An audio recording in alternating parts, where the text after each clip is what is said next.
Cet épisode est sponsorisé par Cooper, qui vous aide à apprendre plus vite grâce à leur super résumé de livres audio. On en parle plus tard dans la vidéo. Dans cet épisode, l'ancien mentor de Tony Robbins, Jim Rohn, qui est malheureusement d'ailleurs décédé en 2009, mais vous inquiétez pas, son message a survécu, et même en n'étant plus là, il change le monde. Il va vous donner les clés pour faire partie du 5% des gens qui réussissent dans la vie.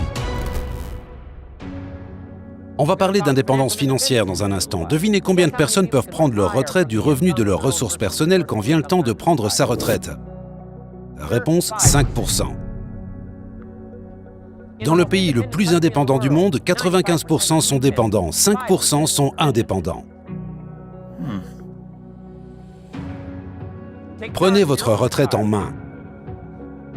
Je vous dis, si vous prenez votre retraite en main par le développement personnel et toutes ces compétences que nous avons enseignées aujourd'hui, plus ce qui s'en vient avec l'indépendance financière, je vous dis, prenez votre retraite en main. Vous pourrez la multiplier au moins par 5, peut-être par 10, peut-être par 20, peut-être par 100. Laissez le gouvernement ou une entreprise s'en occuper, vous devrez la diviser par 5. Prenez en main votre vie, votre journée, prenez en charge votre propre conversation, votre propre famille, vos propres possibilités. Et apprenez ces compétences, développez ce genre de stratégie, et je vous le dis, la vie s'ouvrira à vous. Rejoignez les 10%. Rejoignez les 5%, éloignez-vous du 95%. Lors de notre week-end de leadership, nous enseignons « Trouvez ce que les pauvres lisent et ne le lisez pas ».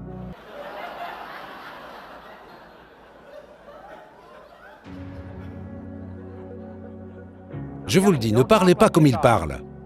Donnez-leur un coup de main, mais ne tombez pas dans leur mauvais scénario philosophique. Ne blâmez pas ceux qu'ils blâment. N'utilisez pas les excuses qu'ils utilisent. C'est ce qu'on appelle le langage des pauvres. Changez de vitesse, changez de langue. Changez d'idée, changez de stratégie. Commencez par la plus simple des disciplines. Et ne soyez pas haineux avec la discipline. La plus petite des disciplines entame le processus de changement de vie. Et si vous investissez dans cette chose appelée discipline, vous pouvez avoir ce que vous voulez. C'est ce qu'on appelle le début d'un miracle.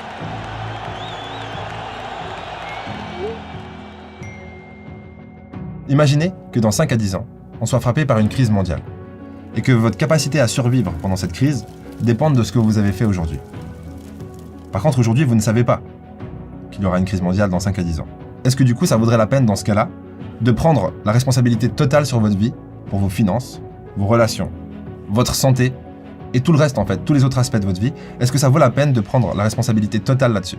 La réalité, c'est que même sans crise mondiale, ça vaut la peine, sachant que de toute façon, vous n'aurez pas de retraite. Parce que pour résumer de façon très simple, il y a eu la Deuxième Guerre mondiale, puis tout le monde a commencé à coucher avec tout le monde. Ils étaient trop contents que ça soit fini. Puis ça a donné un tas de petits bébés boomers. Jusque-là, pas de problème, tout le monde est content, la guerre est finie, il y a plein de bébés, c'est trop mignon. Par contre, les années passent et les bébés deviennent vite des vieux. Aujourd'hui, ces bébés sont déjà bien ridés, et la plupart sont déjà en retraite. Mais le problème, c'est qu'on n'a pas continué pendant ce temps-là à se reproduire au bon rythme. Et du coup, il n'y aura pas assez de jeunes pour payer les retraites de ces gentils vieux. Personnes âgées, pardon. Donc ça sert absolument à rien d'espérer. Je pense que c'est pas une bonne stratégie. L'espoir, c'est un joli mot, et ça peut marcher quand vous êtes vraiment au plus bas, mais le plus bas, je pense qu'il n'est pas encore arrivé, et du coup, c'est trop tôt pour espérer. Pour l'instant, je pense que c'est encore le bon moment, ce sera toujours le bon moment d'ailleurs, pour créer des stratégies et améliorer vos conditions, augmenter votre sécurité dans la vie. C'est important. Soyez un stoïcien. En quelque sorte, là, on est encore dans les beaux temps. Même s'il y a eu le Covid, etc., globalement, on n'est pas tous en fait dans la rue, en train de crever de faim. Donc, la vie est encore facile. Profitons de ces moments faciles pour se préparer pour les moments difficiles. Et réalisez que quoi qu'il arrive, vous êtes déjà responsable. Si, du jour au lendemain, vous vous retrouvez à la rue, en réalité, vous allez réaliser que ça n'inquiète pas grand monde, à part votre petite maman. Donc vous êtes déjà responsable, rendez-vous compte de ça, et créez des stratégies, pensez nuit et jour à des solutions pour augmenter votre sécurité et vos conditions sur Terre. Car il est vraiment difficile d'aider les autres quand vous-même avez besoin d'aide.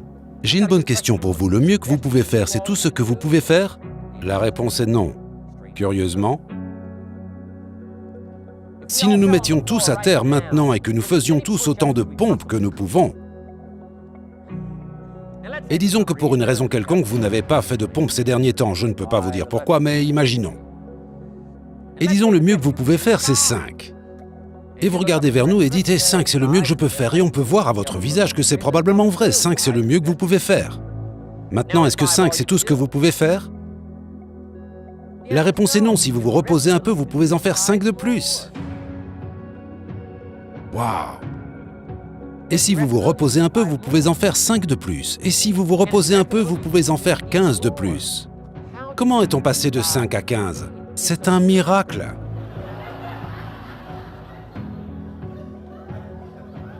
Et si vous vous reposez un peu, vous pouvez en faire 15. Et si vous vous reposez un peu, vous pouvez en faire 15. Et si vous vous reposez un peu, vous pouvez en faire 20. C'est un miracle.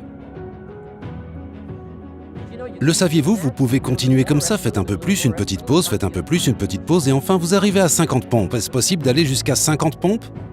Bien sûr. Comment passer de 5 à 50? C'est un miracle. Même si Jim Rohn est un peu en train de se foutre de nous, je trouve que c'est très intéressant ce qu'il dit. Et souvent, quand vous travaillez sur un gros projet, ou que vous essayez simplement de devenir la meilleure version de vous-même, souvent vous êtes au milieu de la journée et vous vous dites « Ah putain, je suis crevé. Bon, je vais continuer cette journée, je vais finir cette journée, mais je pourrais pas faire ça tous les jours. » Mais la voix qui dit ça dans le moment où vous le dites, eh ben c'est pas la voix qui se réveille le matin rafraîchie par une bonne nuit de sommeil. Il faut se dire que quand vous avez un rêve, ça va pas prendre 2-3 jours pour l'atteindre. Et du coup, il va falloir s'astreindre à faire ce que vous devez faire tous les jours, comme le dit si bien Ronaldo dans la vidéo qu'on a publiée hier. Mais le problème, c'est que lorsque vous dites quelque chose comme « je pourrais pas faire ça tous les jours », en fin de compte, ce que vous venez de faire là, c'est un contrat avec vous-même, où vous vous êtes dit que vous n'allez pas le refaire demain. Et le lendemain matin, quand vous allez vous lever, même si vous êtes en forme, il y a ce contrat qui a été fait. Et vous allez vous accorder une pause alors que vous n'en avez pas forcément besoin, ni même peut-être vraiment envie. Pour résumer, ne pensez pas au travail de demain aujourd'hui, faites simplement le travail d'aujourd'hui, et surtout, ne vous écrasez pas mentalement et psychologiquement avec l'idée du projet dans sa globalité.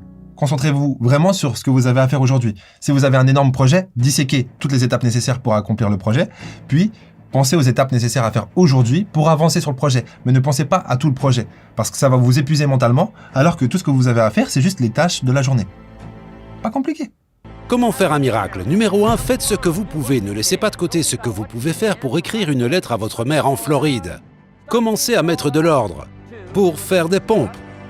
Passez de 5 à 50, c'est un miracle. Numéro 1, faites ce que vous pouvez. Numéro 2, faites de votre mieux. Voici le numéro 3, reposez-vous très peu.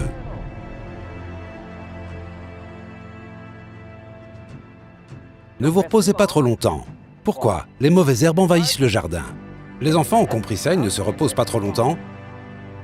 Voici un indice, faites du repos une nécessité et non un objectif.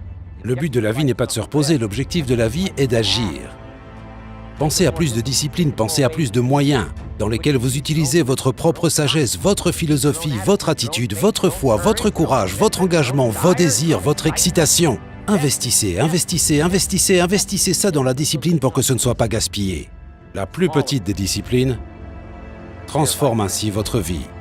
Rejoignez les 5%, rejoignez les 10%, rejoignez les 3%. Nous accepterions les disciplines les plus extraordinaires si nous pouvions voir la promesse d'avenir. C'est ce qu'on appelle fixer des objectifs. Alors je vous demande de prendre en main l'avenir. Je vous demande de ne pas le laisser à quelqu'un d'autre. Non, ne le laissez pas à l'entreprise. Les entreprises ont leurs propres objectifs. Je vous demande de fixer vos propres objectifs. Vos objectifs personnels, objectifs de revenus financiers, objectifs de santé, objectifs spirituels. Où voulez-vous aller? Que voulez-vous faire? Que voulez-vous voir? Et que voulez-vous être? C'est ça. Concevez votre propre avenir.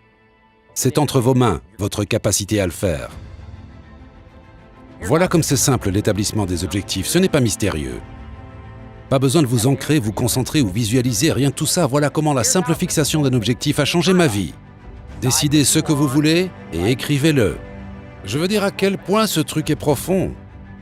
Décidez ce que vous voulez et écrivez-le. Faites une liste. Où voulez-vous aller? Qu'est-ce que vous voulez faire? Que voulez-vous voir? Qui voulez-vous être? Que voulez-vous avoir? Que voulez-vous partager? Quel projet voulez-vous soutenir?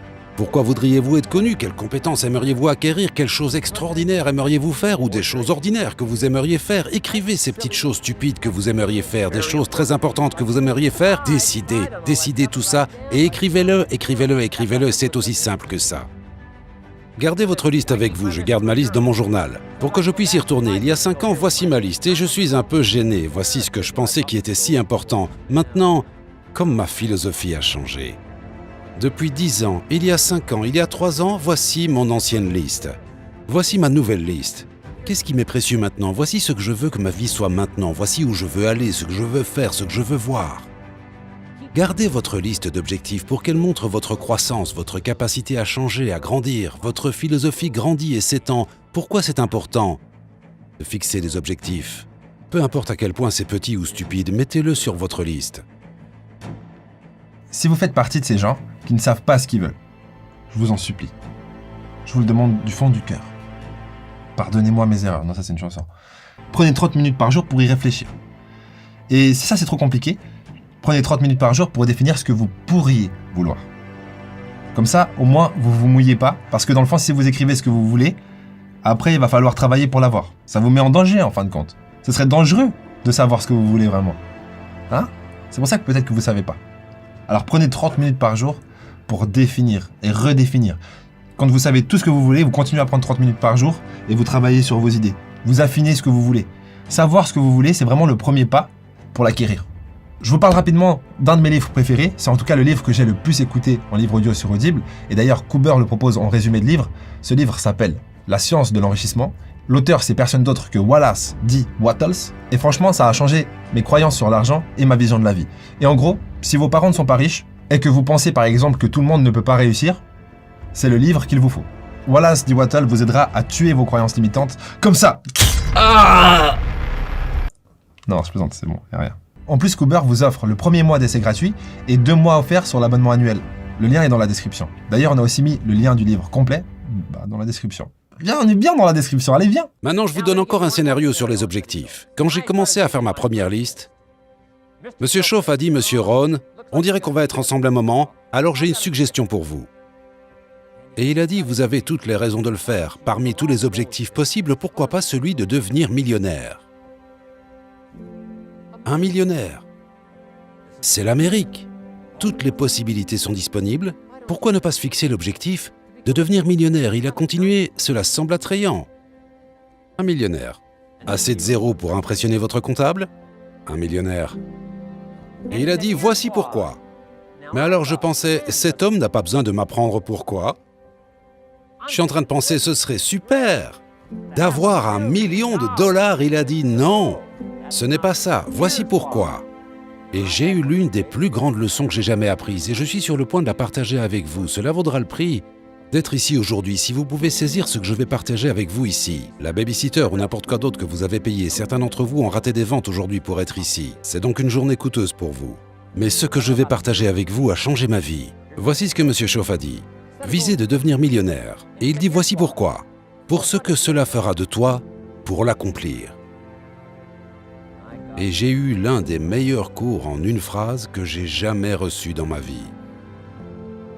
Fixez-vous un objectif qui vous fera aller aussi loin, pour ce que cela fera de vous pour y parvenir. Quelle formidable toute nouvelle raison pour se fixer des objectifs. Quel magnifique défi d'avoir une meilleure vision de l'avenir. Pourquoi d'autre que pour voir ce que cela ferait de vous en l'atteignant? Il a dit, une fois que vous devenez millionnaire, Monsieur Ron, vous pouvez donner tout l'argent. Parce qu'il a dit, ce qui est important, ce n'est pas l'argent. Ce qui est important, c'est la personne que vous deviendrez, le processus. J'ai une question pour vous. Est-ce que vous savez pourquoi la plupart des gens préfèrent obtenir plus plutôt que devenir plus?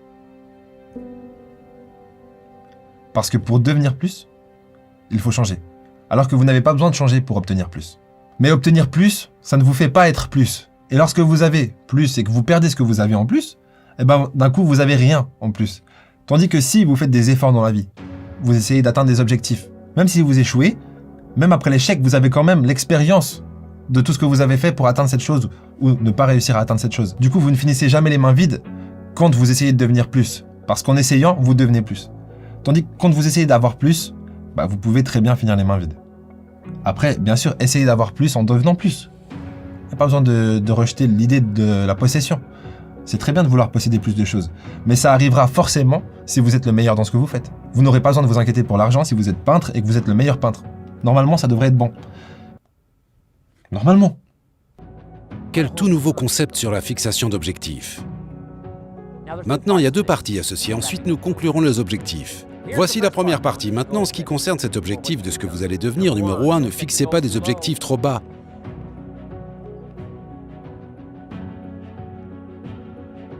Intéressant, nous l'enseignons en leadership. Ne rejoignez pas un groupe de paresseux. Vous ne grandirez pas. Allez là où les attentes sont élevées. Allez là où les exigences sont élevées. Allez là où sont les pressions pour vous accomplir, grandir, changer, vous développer, lire, étudier pour développer ses compétences. J'appartiens à un petit groupe, nous faisons des affaires dans le monde entier, vous ne pourriez pas croire les attentes à ce niveau-là. Ce que nous attendons les uns des autres en termes d'excellence, bien au-delà de la moyenne. Pourquoi ? Pour que chacun puisse grandir, pour que nous puissions recevoir du groupe, que nous puissions contribuer au groupe d'une façon inexistante auparavant. Ça s'appelle vivre au sommet. Allez là où les exigences sont élevées, allez là où les attentes sont fortes pour que ça vous provoque, que ça vous pousse. Avec insistance, insistez pour que vous ne restiez pas le même pour les 2 prochaines années, pour les 5 prochaines années, pour que vous grandissiez et changez. Ne fixez pas vos objectifs trop bas. Le gars qui dit « Eh bien, je n'ai pas besoin de grand-chose », eh bien alors, vous n'avez pas besoin de devenir beaucoup.